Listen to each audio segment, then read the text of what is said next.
Hi everyone, this is a California real estate attorney, Vrejgar Abedian. Today I want to talk to you about the 3 mistakes that people make when they hire a residential contractor, or any contractor for that matter, in California. The first mistake people make is by not getting the contract in writing. Always get a contract in writing. What that does is it clarifies the terms that you guys are agreeing to do the work. It verifies and clarifies the amount of money you're going to pay, the type of work that's going to be done, the type of materials that are going to be used, when they're going to start the work, when they're going to finish the work. Basically, all the material terms will be put forth in the contract, so it minimizes confusion and everybody knows what the deal is, what the terms are, what the conditions are, and how to move forward. When you don't get a contract in writing, the contractor has a perception, an idea of the scope of work. You as the homeowner or as the person purchasing the project has a different idea of what the contract is supposed to be fulfilled, and so that can create lots of confusion, lots of issues with the type of materials that should have been used and those types of things. So always make sure you get it in writing. A lot of the times contractors will just send you a proposal or an estimate, and they ask the person, the homeowner, to sign it without actually preparing a formal contract. California law is very specific as far as what is supposed to be contained in a contract for a home improvement project and what should be in writing. And if it's not, then the contract can be voidable by the party, by the person ordering the project. So it's supposed to protect both parties. So always make sure you get it in writing.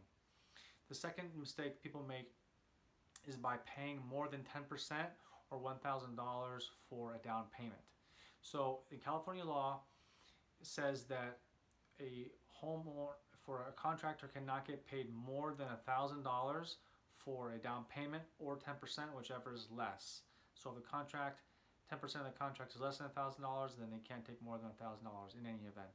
So oftentimes people don't know this. Contractors don't even know this a lot of the times. They put down a bigger percentage or greater than $1,000 for a down payment, and that's against the law in California.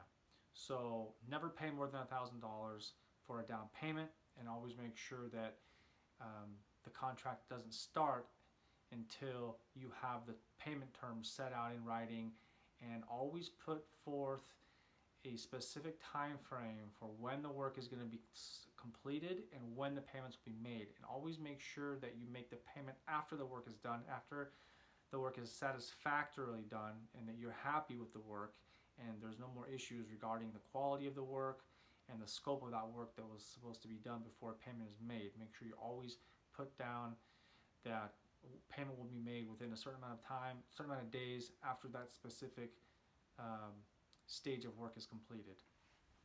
The third mistake people make when they hire a contractor is not putting a penalty for finishing on time.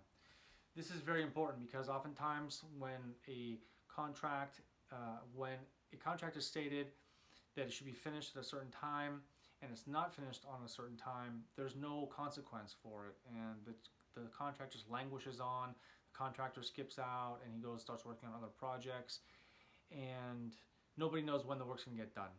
And sometimes he doesn't come back right away, sometimes he never comes back, sometimes you've already paid him for the work and it's hard for them to get him to come back. Sometimes it takes years or months for the contractor to come back and finish the job, or you have to hire another contractor to do the work and you're out that money, and it just kind of muddies everything up.